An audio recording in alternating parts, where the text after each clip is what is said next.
My boss leaned closer and whispered, "Dance with me. My ex is watching. The reward is a kiss." The music swelled. Chandeliers glittered above us. Across the ballroom, her ex-husband laughed with a woman young enough to be his daughter. I was a single father, counting minutes until I could go home to tuck my child into bed. I wasn't supposed to be part of her revenge. I met her eyes and said quietly, "You can do better than this." That was the moment everything changed. The Riverstone Grand Hotel ballroom smelled like expensive perfume and ambition. Crystal chandeliers cast geometric shadows across marble floors, where 200 people in formal wear pretended to enjoy themselves. I stood near a pillar, checking my watch for the fourth time in 10 minutes. 7:30. Lily's bedtime was 8. I'm Daniel Reed, Senior Operations Manager at Cascade Industries. Father to a 7-year-old girl who thinks bedtime stories are negotiable. Widower for 3 years, though I rarely use that word. It makes people uncomfortable at work events. "You look like you're planning an escape route." The voice belonged to Marcus Chen, finance director, and the only other person here who understood why I kept glancing at the exit. "Babysitter charges time and a half after 9, I said. Marcus laughed. "Honest answer." "I like it." He nodded toward the center of the room. "She's watching you, by the way." I didn't need to ask who. Catherine Hart commanded attention without trying. Our CEO stood surrounded by board members, her posture perfect, her smile calibrated. Navy dress, minimal jewelry, hair pulled back in a way that said, "I don't have time for complications." I'd worked under Catherine for 2 years. She was brilliant, demanding, and completely opaque. In meetings, she remembered every detail. She praised good work and dismantled weak arguments with surgical precision. But I'd never seen her laugh. Not really. Not the kind of laugh that reaches your eyes. "She's had a rough week," Marcus said quietly. "Did you hear about the divorce finalization?" I hadn't. Catherine kept her personal life locked away tighter than the executive suite. "That's her business. You're one of the good ones, Reed." Marcus clapped my shoulder. "Most people here are already spinning narratives." The truth was, I didn't belong in this world of networking and hidden agendas. I came to these events because they were part of the job. I shook hands, made appropriate small talk, and left as soon as professionally acceptable. My real life happened in a small apartment where we built model rockets at the kitchen table, where bedtime meant reading 3 chapters of The Wild Robot and answering impossible questions like, "Dad, do robots dream?" Catherine's laugh cut through the ambient noise. It was her professional laugh, the one she deployed for major shareholders. Across the room, she stood with Preston Vance, our board chairman, while he told some story that required large hand gestures. I checked my watch again. "You know, she specifically requested you be here tonight," Marcus said. That made me look up. "What?" "Your name was on her list of required attendees. Usually, senior ops can skip these things." Before I could process that information, the music changed. A string quartet had been providing forgettable background ambiance all evening, but now they shifted to something slower, more deliberate. Couples began moving toward the designated dance floor area. Catherine extracted herself from Preston's orbit. She moved through the crowd with purpose, stopping briefly to acknowledge various executives. Her trajectory was clear. She was walking toward me. "Good luck," Marcus murmured, fading away with the survival instinct of someone who'd worked in corporate politics for 15 years. Catherine stopped 3 feet away. Up close, I could see the tension around her eyes, barely visible beneath flawless makeup. "Daniel, I'm glad you could make it, Miss Hart." I kept my tone professional. "Catherine," she corrected. "We're not in the office." The correction felt significant, though I wasn't sure why. Behind her, I caught sight of a man in an expensive tuxedo. Late 50s, silver hair, confident smile. He had his arm around a woman who looked barely 30, Catherine's ex-husband. Had to be. She followed my gaze, then looked back at me. Her mask slipped for just a second. I saw something raw underneath. Pain, humiliation, rage. Then the mask returned. "I need to ask you something," she said. Catherine Hart's reputation preceded her wherever she went. At 38, she'd taken Cascade Industries from regional obscurity to national prominence. Business magazines called her the strategist who never blinks. Forbes featured her in their 40 Under 40 issue with the headline, "How Catherine Hart Built an Empire on Precision." What they didn't write about was the divorce. Thomas Whitmore, venture capitalist and serial entrepreneur, had been her husband for 7 years. They'd been the power couple of Riverstone City's business scene. Then, 6 months ago, everything imploded. The details were sealed by aggressive NDAs, but rumors circulated anyway. Infidelity. Financial disagreements. A prenup battle that left lawyers wealthy. I only knew because my daughter's teacher, Mrs. Brennan, loved gossip and had mentioned it during parent-teacher conferences. Can you imagine? Finding out your husband had been, well, I shouldn't say. But that poor woman. I'd changed the subject to Lily's science project. Now, standing in front of Catherine at this gala, I understood why she'd seemed more brittle in recent meetings, why she'd snapped at Gerald Morrison last week for a minor reporting error, then apologized immediately after, why she sometimes stared out her office window for long minutes, forgetting anyone was there. "You need to ask me something," I repeated, prompting her. She glanced over her shoulder. Thomas was watching us now. The woman on his arm, Blair, something, an Instagram influencer who'd recently launched a lifestyle brand, laughed at something, he said. The sound was performative, designed to carry. "I need a favor," Catherine said.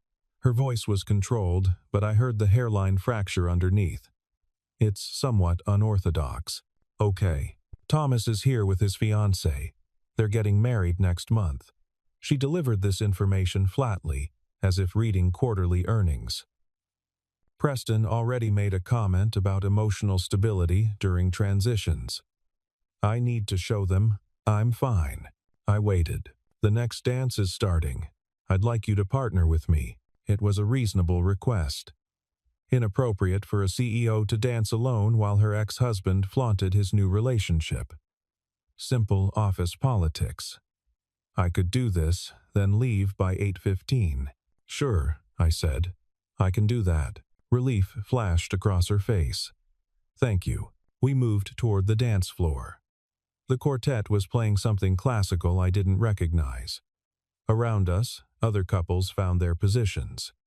I noticed Preston Vance watching with interest. Several board members had paused their conversations. Catherine stepped closer. She smelled like jasmine and something citrus. Her hand settled on my shoulder, light and correct. I placed my hand on her waist, maintaining appropriate distance. The music began. We moved together, and I was grateful for the ballroom dancing lessons my late wife had insisted on before our wedding. Basic waltz, nothing complicated. "You're better at this than I expected," Catherine said. "My wife loved dancing. She taught me. I didn't know you were married." Was, past tense. Cancer, 3 years ago. Her expression shifted. "I'm sorry. I should have known that." "Why? You're my boss, not my biographer." "Still." She was quiet for a moment. "You have a daughter, Lily, 7 years old. Currently convinced she's going to be an astronaut." A small, genuine smile touched Catherine's lips. "What does she think of you being at fancy parties?" She made me promise to remember what the desserts looked like so I could describe them tomorrow. She's very invested in cake architecture. Catherine actually laughed. Not the professional version. A real laugh, surprised out of her. Then her gaze shifted past my shoulder. Her grip on my hand tightened. Thomas and Blair had joined the dance floor. They were performing, all exaggerated dips and movements designed to draw attention. Blair's laugh rang out again, Catherine's breathing changed. Faster, shallower. "Hey," I said quietly. "You don't have to watch them. Everyone's watching everyone," she said. "That's how this works." The music shifted tempo. Couples adjusted, some leaving the floor, others arriving. Thomas and Blair remained, now closer to us, close enough that I could hear Blair's voice. "Baby, you're stepping on my dress." Catherine stiffened against my hand. I'd seen her negotiate million-dollar contracts. I'd watched her present to hostile shareholders without breaking composure. But now, with her ex-husband 10 feet away, dancing with a woman young enough to be his daughter, Catherine's carefully constructed armor showed cracks. 7 years, she said suddenly. "We were married for 7 years. Do you know when it started?" "With her?" I didn't answer. She wasn't really asking me. Our anniversary dinner, last year. He texted her from the table while I was in the restroom. Her voice was very quiet, meant only for me. I saw it when I got back, just a glimpse of his screen. "Missing you tonight. Catherine." I confronted him in the parking lot. He said it was nothing, a business associate. I wanted to believe him because believing him was easier than destroying everything we'd built. The quartet played on. Around us, other couples moved in their own orbits, oblivious. He proposed to her at the same restaurant where he proposed to me. Did you know that? I found out from a magazine spread. Venture capitalist Thomas Whitmore and lifestyle influencer Blair Hastings announce engagement at romantic Riverstone Bistro. She recited it like memorized testimony. They used the same photographer. I kept us moving, maintaining the rhythm, giving her something steady to hold on to. "I'm sorry," I said, and meant it. Everyone says that. Her eyes were bright, but no tears fell. Catherine Hart didn't cry at corporate galas. But they're all watching to see if I'll break. Preston wants to know if I'm emotionally compromised. Thomas wants to prove he won. And Blair, she laughed bitterly. Blair just wants everyone to know she exists. Thomas spun Blair dramatically. She squealed with delight. Several people applauded. I need to, Catherine's breath caught. I need them to see that I'm fine, that I don't care, that he didn't destroy me. "But he did hurt you," I said, "and that's not the same as being destroyed." She looked up at me then.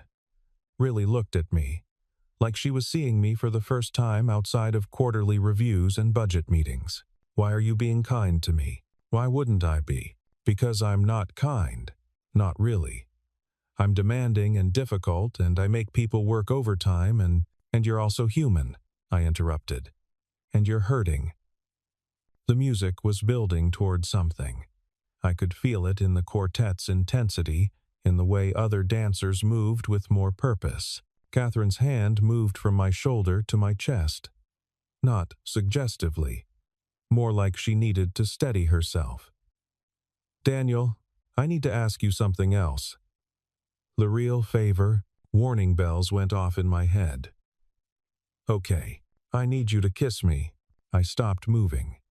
We stood there, frozen in the middle of the dance floor while other couples swirled around us. "What?" "Just for a moment. Right here, where everyone can see. Where Thomas can see. I need him to think." She took a shaky breath. "I need him to think I've moved on. That someone else wants me. That I'm not just the woman he left behind." I saw it then. The desperation underneath her perfect composure. She wasn't asking me to dance. She was asking me to be a prop in her revenge fantasy. "Catherine, please." Her voice broke on the word. "I'll make it worth your while. Promotion. Bonus. Whatever you need. Just please, help me win this one thing." The chandelier light seemed too bright suddenly. I could feel eyes on us, though whether they were actually watching or if that was just my imagination, I couldn't say. Thomas and Blair danced past us. He caught Catherine's eye and smiled, smug and victorious. "Please," Catherine said again, "I'm not asking as your boss. I'm asking as someone who's desperate and humiliated and trying not to fall apart in front of 200 people who are all waiting to see if I'll crack. My phone buzzed in my pocket. Probably the babysitter, Mrs. Chen from downstairs. Lily had likely finished her homework and was negotiating for extra tablet time. I thought about my daughter, safe in our apartment, arguing about screen limits. I thought about the conversation we'd had last week when she asked why her best friend, Zoe's parents, were getting divorced. Because sometimes people stop being kind to each other, I'd told her. And when that happens, it hurts everyone around them too. Were you and Mom always kind? Lily had asked.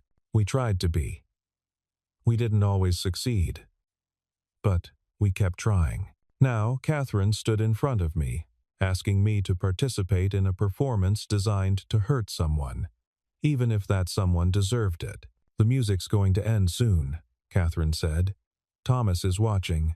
The board is watching. This is my chance to show them all that I'm fine, that I'm more than fine, that I'm using me, I finished quietly. She flinched. I didn't mean. Yes, you did. That's exactly what you meant. I kept my voice level, not accusatory, just stating facts. You want me to kiss you so your ex-husband feels jealous or diminished or whatever emotion you're hoping for. You want the board to see you as stable and moved on. This isn't about me. This isn't even really about you. It's about them. So, you won't do it. I didn't say that. I paused, choosing my words carefully. I'm saying you need to think about what you're actually asking. You want to use a fake kiss to prove something to people who don't matter. But what does that prove? That you can play the same games Thomas played? That you're willing to manipulate someone into helping you perform happiness? The music swelled toward its crescendo. Around us, couples prepared for the final flourish.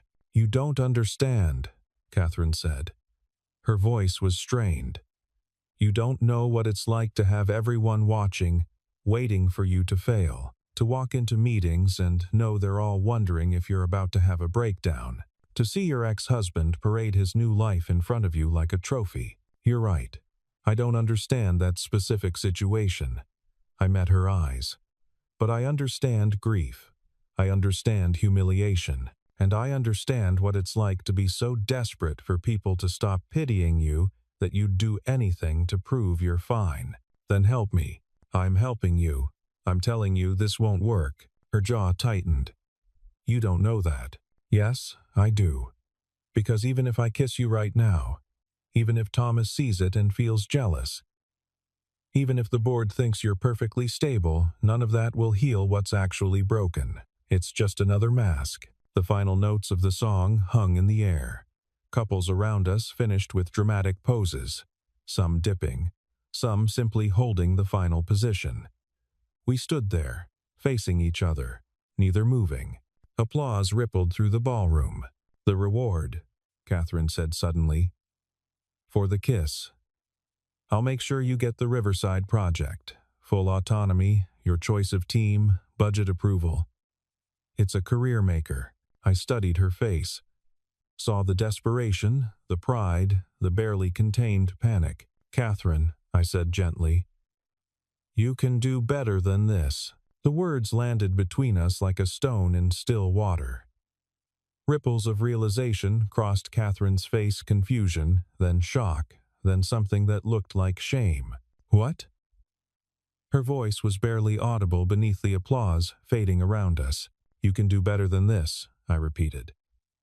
Then using people, then performing for your ex-husband, then turning your pain into a manipulation game.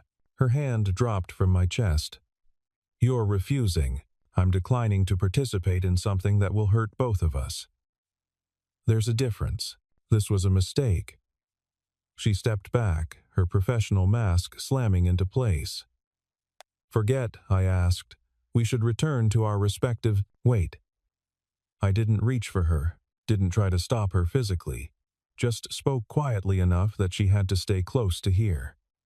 I'll still dance with you. No conditions, no performance, no rewards, just dancing, if you want the company. She stared at me like I'd spoken a foreign language. "Why would you do that?" "Because you asked, and it costs me nothing to be kind. But Thomas will see what he wants to see regardless of what we do. If we kiss, he'll tell himself you're desperate for his attention. If we don't, he'll tell himself you've given up. You can't control his narrative. You can only control your own." The next song began, something slower, more melancholic. Couples reformed, fewer now. Some had drifted toward the bar. The excitement of the moment passed. Catherine stood frozen, a dozen micro-expressions flickering across her face, too fast to categorize. Then, slowly, she nodded. "Just dancing," she said. "Just dancing." We returned to position. Her hand on my shoulder felt different, now less desperate grip, more tentative touch. We moved together, and this time there was no performance in it. Just two people occupying the same space, moving to music. "I don't know how to do this," Catherine said after a minute. "Waltz? You're doing fine." "No. This. Being honest. Not playing games. I've been playing games for so long I forgot there was another way." I thought about how to respond. My wife and I went to counseling once, just before she got sick. Not because we were having problems, but because she wanted to make sure we had tools for when problems came. The counselor said something I've never forgotten. Authenticity is vulnerable, but manipulation is exhausting. She asked us which one we wanted our marriage to be built on. Smart counselor, expensive counselor. But yes, we turned, and I caught sight of Thomas again. He was watching us now, his expression calculating. Blair was talking animatedly, oblivious to his divided attention. "He's staring," Catherine murmured. "Let him. Doesn't it bother you? Why would it? I'm not performing. I'm just dancing with my boss at a work event. Though, if we're being authentic, I should tell you I'm really hoping to leave by 8:15. Lily will be in bed by then, but she likes to know I'm home."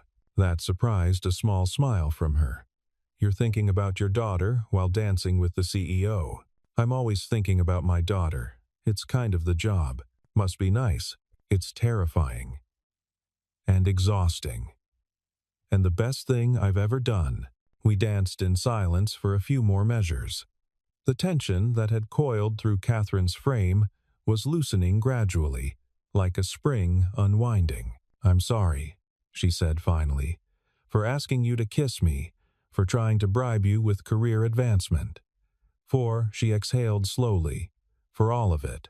Apology accepted. Just like that? Just like that. You were hurting and you made a choice you regret. That's pretty human of you. The CEO isn't supposed to be human at these events. She's supposed to be invincible. Maybe that's the problem." The song ended. We separated naturally, without awkwardness. Around us, people were beginning to migrate toward the dinner service being set up in the adjacent ballroom. The formal dancing portion of the evening was concluding. Catherine looked at me for a long moment. "I should let you go. I'm sure your babysitter is wondering where you are." "Probably. Mrs. Chen is very punctual about her rates. Thank you, Daniel. For the dance, for the honesty." She hesitated. "For not taking advantage. That's a low bar to clear. You'd be surprised how many people can't clear it." She glanced toward where Thomas stood, now surrounded by a cluster of younger executives laughing at something he'd said. "I should do the rounds, make appearances, prove I'm stable and professional and completely unaffected. Or," I said carefully, "you could just go home." She looked startled. "I can't leave. Preston expects me to sit at the head table. There's the donor recognition segment, and you're the CEO. You can leave whenever you want. You don't need permission. It's not about permission. It's about perception. Right now, you're about 5 minutes away from a very public breakdown. I can see it. Anyone who actually looks at you will see it. Staying here, forcing yourself through 3 more hours of small talk and performance that's not strong. That's just stubborn."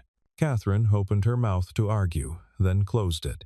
She touched her temple, where I could now see a tension headache forming. I hate that you're right. I usually am. It's very annoying to my daughter. Despite everything, she smiled. I bet. Come on. I started walking toward the exit. After a moment, Catherine followed. We passed through the ballroom's gilded doors into the hotel's marble lobby. The noise of the party faded behind us. Catherine stopped near a column, seeming to deflate now that she was out of view. I don't know what to do now, she admitted. I've been planning for this night for weeks. How I'd look, what I'd say if Thomas spoke to me, how I'd prove to everyone that I was fine. And now Now you're choosing yourself over performance. That's actually the hardest thing. She was quiet for a moment, processing. Then, how did you do it? After your wife died, how did you face people? The question caught me off guard. Honestly, I didn't at first. I took family leave, holed up in our apartment, let my sister handle most of the logistics. Lily and I just existed for a while. Ate cereal for dinner, watched too much television, cried when we needed to. That sounds nice. It wasn't. It was awful. But it was real awful, not performed awful. And eventually we came out the other side. Catherine nodded slowly. I haven't cried yet. Not once. Not when I found the texts, not during the lawyer meetings, not when the divorce was finalized. Everyone says I'm handling it so well. Maybe you're not handling it. Maybe you're just postponing it. That sounds exhausting. Manipulation is exhausting, I quoted. Remember?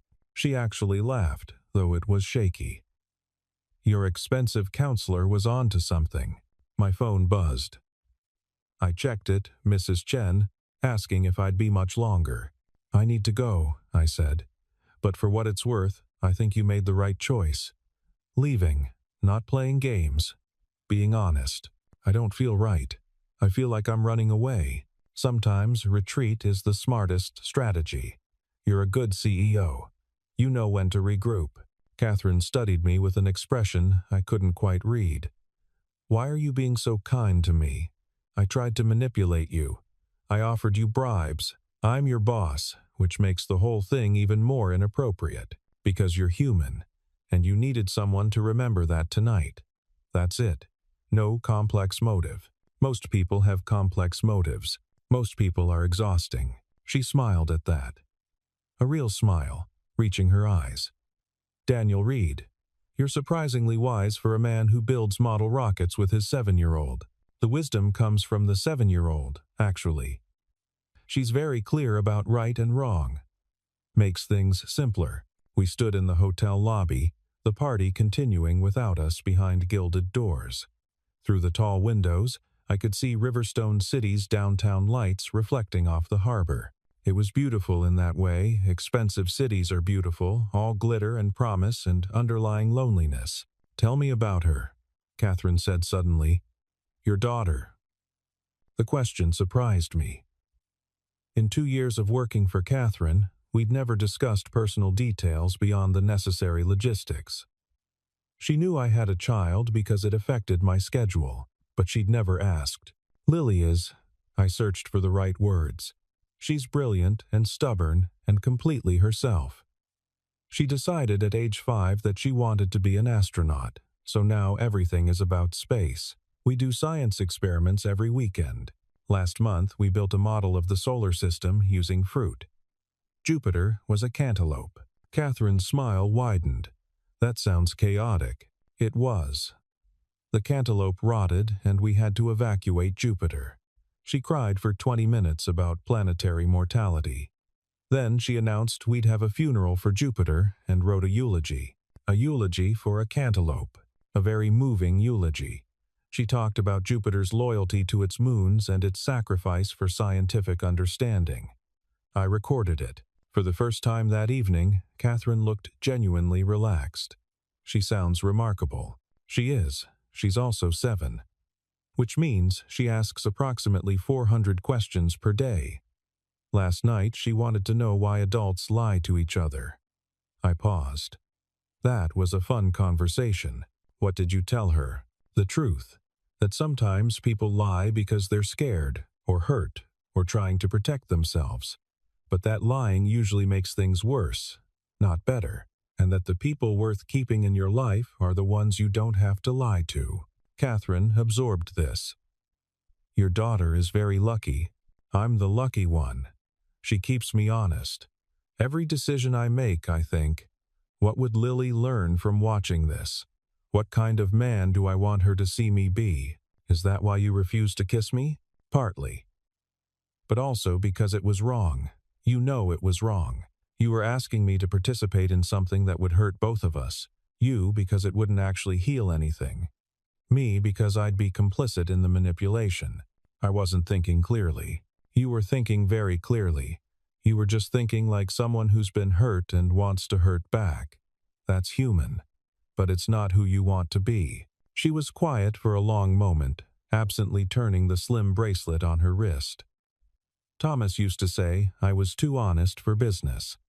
That I needed to learn to play the game better. He said my straightforward approach made me naive. Did it occur to you that he might have been projecting? What do you mean? He was lying to you, having an affair, playing games. Maybe your honesty threatened him because it highlighted his dishonesty. Catherine's expression shifted, processing this new framework. I never thought of it that way. We rarely do when we're in it. My phone buzzed again. Mrs. Chen was getting insistent. Go, Catherine said. Your daughter needs you. She needs sleep, mostly. But yes. I'm 38 years old and run a multi-million-dollar company. I think I can manage a car service. That's not what I asked. She met my eyes. I don't know if I'll be okay. But I'll be honest about not being okay, which feels like progress. It is progress. Daniel? She spoke as I turned to leave. Thank you. For seeing me tonight. The real me. Not the CEO version. The CEO version is pretty impressive. But the real version is braver. I left through the hotel's front entrance, where the valet had my modest sedan waiting. As I drove through Riverstone's downtown streets toward my apartment building, I thought about the evening. About Catherine's desperation, her vulnerability, her last-minute choice to walk away from performance. My phone rang through the car speakers. Marcus Chen, you left early, he said without preamble. People are talking. Let me guess. They think something happened between me and Catherine, among other theories. Thomas Whitmore is telling anyone who will listen that Catherine's mental state is concerning. Preston looks constipated with disapproval, and Blair Hastings posted a story about winning that's getting a lot of traction. I sighed. People need hobbies. This is Riverstone corporate politics. Speculation is the hobby. Marcus paused. What actually happened? Catherine asked me to dance. We danced. Then we both left because parties are terrible. That's it. That's remarkably boring. Good. For what it's worth, I think you did the right thing. Whatever the right thing was. Catherine looked more human tonight than I've seen her in months. She is human. People forget that about bosses. Most bosses forget that about themselves. Marcus's tone shifted. Just watch your back tomorrow. Preston doesn't like disruptions to his narrative, and you've somehow become a disruption. We hung up as I pulled into my building's parking garage. Mrs. Chen was waiting in my apartment, knitting something that might have been a scarf or possibly a very ambitious sock. She's asleep, Mrs. Chen reported. Finished homework, brushed teeth, only argued about bedtime for 10 minutes instead of the usual 20. I'm calling that progress. I paid her, including the time-and-a-half fee. She left with a knowing smile, and I finally exhaled fully for the first time all evening. Lily's room was dark except for the star projector she insisted on using. Constellations rotated slowly across her ceiling. She'd kicked off her blanket, sprawled in the boneless way only children can manage. Her tablet sat on the nightstand, displaying a paused video about the Mars rovers. I pulled the blanket over her, careful not to wake her. She stirred slightly, murmuring something about astronauts. "Dad?" Her voice was sleep-thick. "I'm home. Was there cake?" "4 kinds. I took pictures on my phone. We'll analyze the structural integrity tomorrow." She smiled without opening her eyes. "Love you, Dad." "Love you too, kiddo." She was asleep again within seconds. I stood there for a moment, watching her breathe, feeling the weight of the evening settle into perspective. This was what mattered. Not corporate politics or revenge plots or performing stability for people who didn't actually care. This. My daughter, safe and loved and dreaming about space. The next morning arrived too early. Lily bounded into my room at 6:30, which was offensive on a Saturday but standard for a child powered by curiosity and breakfast cereal. Dad, we need to make pancakes shaped like Saturn's rings. We need coffee first, human coffee, not 7-year-old coffee. There's no such thing as 7-year-old coffee." Exactly my point. We made pancakes. They looked nothing like Saturn's rings and more like concentric disasters. But Lily declared them scientifically interesting and ate 3.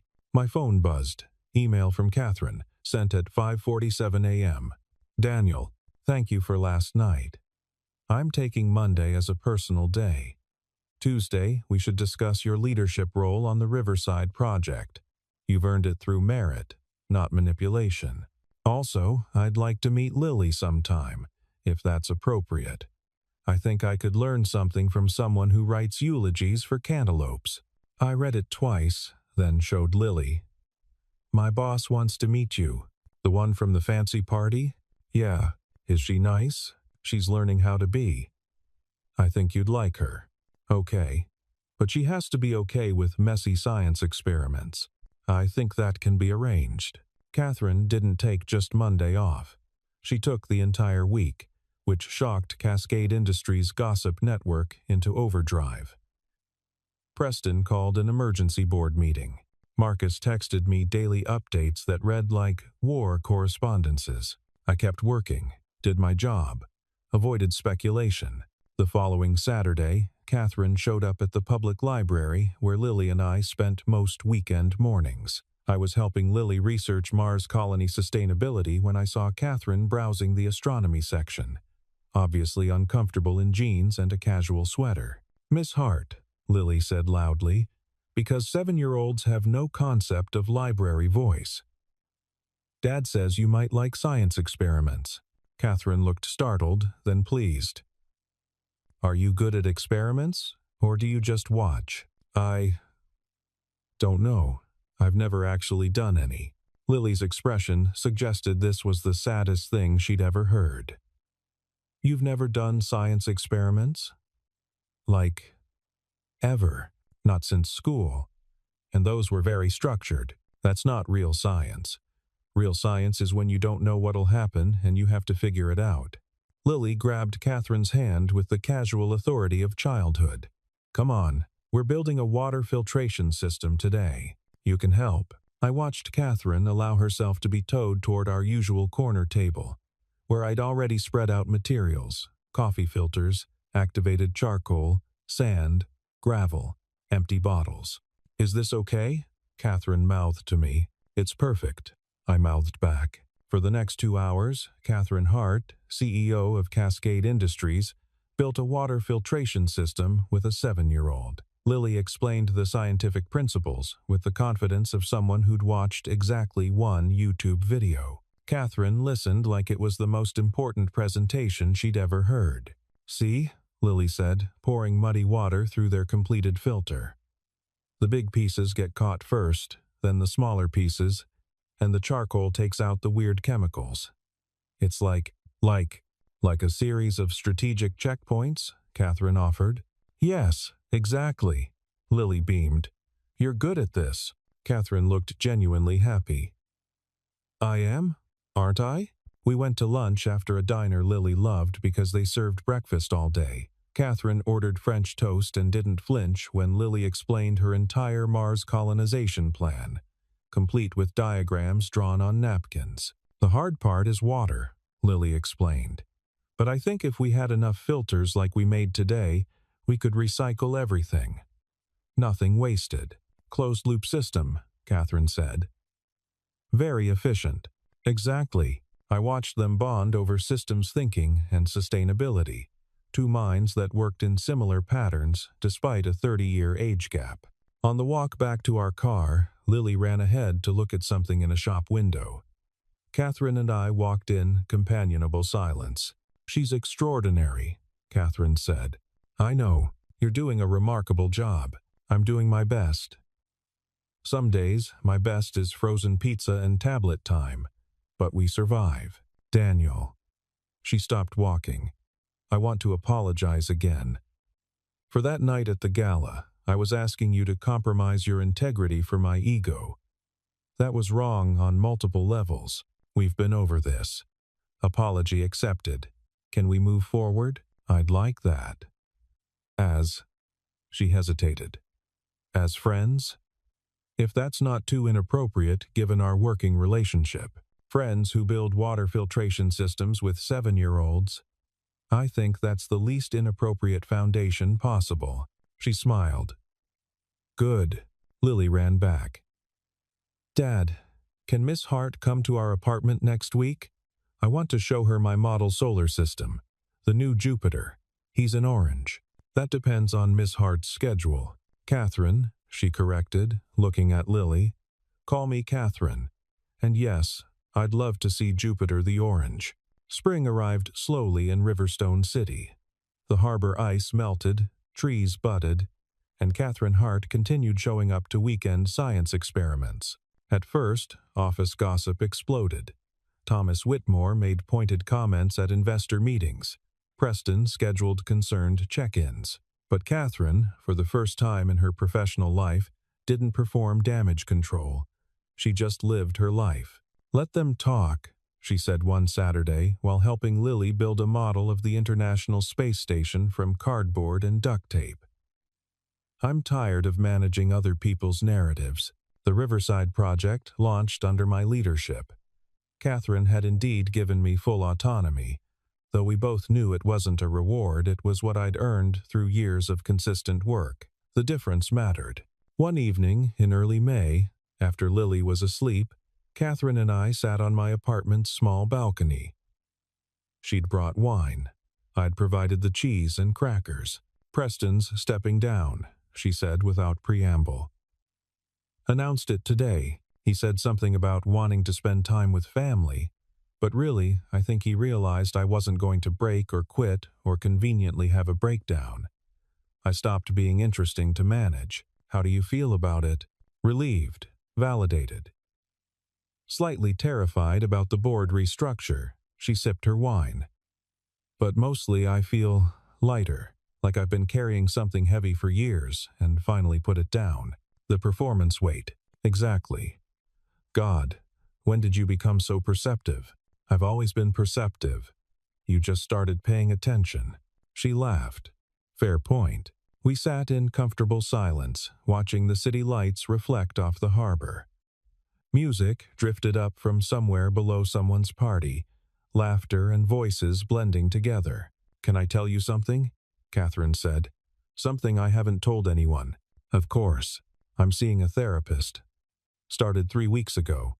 She's helping me process everything. The marriage, the divorce, the way I built my entire identity around being invulnerable. That's brave. It's terrifying. But necessary. She turned to face me.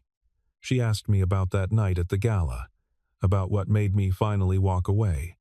I told her about you refusing to kiss me. I imagine that was an interesting conversation. She said, you gave me the gift of boundaries. That by refusing to participate in my manipulation, you showed me there was another way to exist.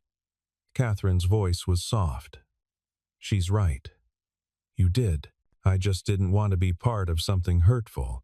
You showed me that being human isn't weakness, that authenticity is actually strength, that I don't have to perform perfection to deserve respect. She paused. That's a radical concept for someone who spent 15 years building armor. How does it feel? Being without the armor? Vulnerable, scary, Real. From inside the apartment, we heard a thump. Both of us tensed, but then Lily's voice called out, "Dad, I fell out of bed, but I'm okay. Need help?" I called back. "No, just wanted you to know." Catherine laughed quietly. "She's remarkable. She keeps me honest. Both of us, actually. She asked me last week if you were my girlfriend. What did you tell her? That you're my friend. And that's a more important title anyway." Catherine held my gaze. "Is it? Just friendship?" The question hung between us, honest and vulnerable and terrifying. "I don't know," I said truthfully. "I know I like spending time with you. I know Lily adores you. I know I respect the hell out of the work you're doing on yourself, but I also know we're both still healing from different wounds, and rushing into something because it feels good right now might not be fair to either of us. That's very mature. I have a 7-year-old watching my every move. Maturity is mandatory." She was quiet for a moment. Then, "What if we just keep doing this? Building water filtration systems, having wine on balconies, being honest with each other, seeing where it goes without forcing it into a definition. That sounds perfect." "Really? Really. I've learned that the best things in my life weren't planned. They just happened because I was present enough to recognize them." Catherine reached across the small space between our chairs and took my hand. Not romantically. Not performatively. Just connection. "Thank you," she said. "For that night. For every Saturday since. For showing me there's a different way to be. Thank you for being brave enough to try it." Inside, Lily called out again. "Dad, can Catherine stay for breakfast? I want to make moon pancakes." We looked at each other and laughed. "Moon pancakes?" Catherine asked. "Don't ask. They're worse than the Saturn rings. I can't wait." And in that moment, sitting on a small balcony in a modest apartment, with a 7-year-old making demands from her bedroom and wine glasses catching the city lights, I realized something profound. Real connection isn't built on grand gestures or perfect moments. It's built on small choices, repeated consistently. Choosing honesty over performance. Choosing presence over pretense. Choosing to see people really see them in all their messy, imperfect humanity. Catherine had asked me to kiss her that night at the gala. A performance meant to prove something to people who didn't matter. Instead, by refusing, I'd given us both something more valuable. The space to build something real. "Come on," I said, standing. "Let's go negotiate moon pancake specifications." Lily takes her breakfast geometry very seriously. Catherine stood, still holding my hand. I wouldn't miss it for the world, and she meant it. We walked inside together, toward the sound of a 7-year-old explaining the craters of the lunar surface with absolute authority, toward imperfect pancakes and honest laughter, and the quiet revolution of choosing authenticity over armor. Thomas married Blair in a ceremony covered by lifestyle magazines. Preston retired to his vacation home. The gossip at Cascade Industries eventually found new targets, but on Saturday mornings you could find Catherine Hart in a public library, building science experiments with a little girl who believed in Mars colonies and honest conversations. You could find a single father who'd learned that the bravest thing you can say is sometimes just no. And you could find all three of them learning, slowly and imperfectly. That real strength isn't about never breaking, it's about choosing. Again and again, to be honest about the breaking, and then choosing, just as deliberately, to heal. That's not a fairy tale ending. That's better. That's real.